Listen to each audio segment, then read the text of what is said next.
Isang mapagpalang araw sa ating lahat mga kapatid. Today, I just want to share the love of God from His Word mula sa Juan chapter 12 verse 48. Ang sabi dito ng Panginoong Hesus, may ibang hahatol sa mga ayaw tumanggap sa akin at sa aking mga salita. Ang salitang ipinahayag ko ang hahatol sa kanila sa huling araw. Imagine, this is very clear, no?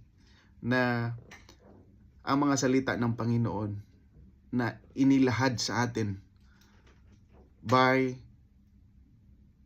the Bible, no? Lahat ng mga nakapaloob dyan ng mga salita ng Panginoong Hesus. Kapag hindi natin tanggapin, ibig sabihin hindi natin sundin, para na rin hindi din tayo naniniwala sa Kanya. Ang sabi ng Panginoong Hesukristo, ang salitang ipinahayag ko ang hahatol sa inyo sa huling araw. Kaya mga kapatid, napakasarap, no, na malaman natin na binigyan tayo ng pabor ng Panginoon upang malaman ang Kanyang kalooban gamit ang Kanyang mga salita. At ito iniwan sa atin sa banal na aklat na Biblia. Basahin natin at huwag baliwalain. Dapat sundin. God bless po.